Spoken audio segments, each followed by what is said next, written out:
హైదరాబాద్ అధ్యక్షులు తెలంగాణ కోసం తన ఎమ్మెల్యే పదవిని రాజీనామా చేసి నా ఎమ్మెల్యే పదవి కంటే కూడా హైదరాబాద్ ప్రజల సంక్షేమమే నాకు ముఖ్యమని పదవి త్యాగానికి సైతం సిద్ధపడి తెలంగాణ ఉద్యమంలో మరి హైదరాబాద్ జంట నగరాల్లో ఉద్యమాన్ని ముందుకు తీసుకుపోతున్నటువంటి మిత్రుడు అన్న పద్మారావు గారికి మరి ఈరోజు కాంగ్రెస్ పార్టీకి రాజీనామా చేసి టిఆర్ఎస్ పార్టీలో చేరినటువంటి విద్యాసాగర్ గారికి,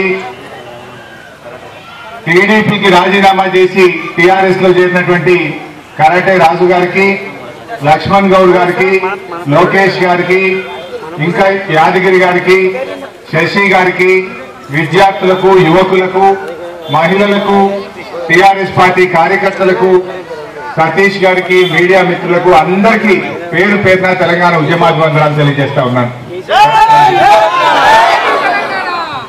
మరి ఈరోజు బస్తీ బాట కార్యక్రమం మీద పద్మారావు అన్న ప్రోగ్రాం పెట్టింది.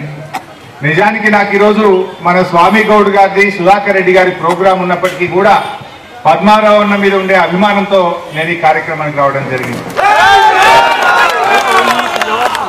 మిత్రులారా, నిన్న మొన్న మీరు చూస్తా ఉన్నారు టీవీల్లో, పేపర్లలో, గుంటూరులో, విశాఖపట్నంలో, విజయవాడలో, కడపలో కేసీఆర్ మీద కేసులు పెట్టేదే పెడుతున్నారు.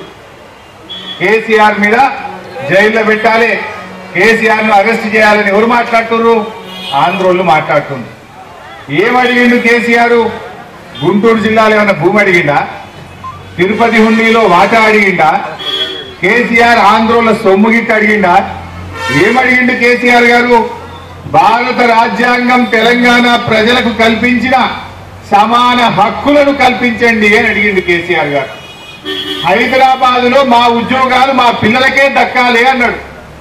హైదరాబాద్ కు రావాల్సిన కృష్ణా జలాలు అక్రమంగా కడపకు పోతా ఉన్నాయి, ఆ కృష్ణా జలాలు మా హైదరాబాద్ జంట నగరాలకు రావాలి అని కేసీఆర్ అడిగింది. ఇది తప్ప?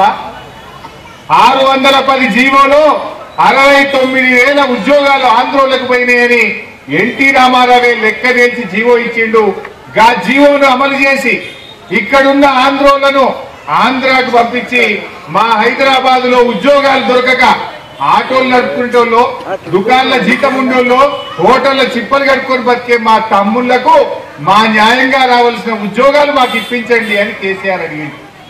గాది అడిగినందుకు ఇలా కేసీఆర్ మీద కేసులు పెట్టాలంటుంది. నేను అడుగుతా ఉన్నా మిమ్మల్ని, కేసులు పెట్టాల్సి వస్తే ఎవరి మీద పెట్టాలి? 610 జీవో అమలు చేయకుండా భారత రాజ్యాంగాన్ని తుంగలో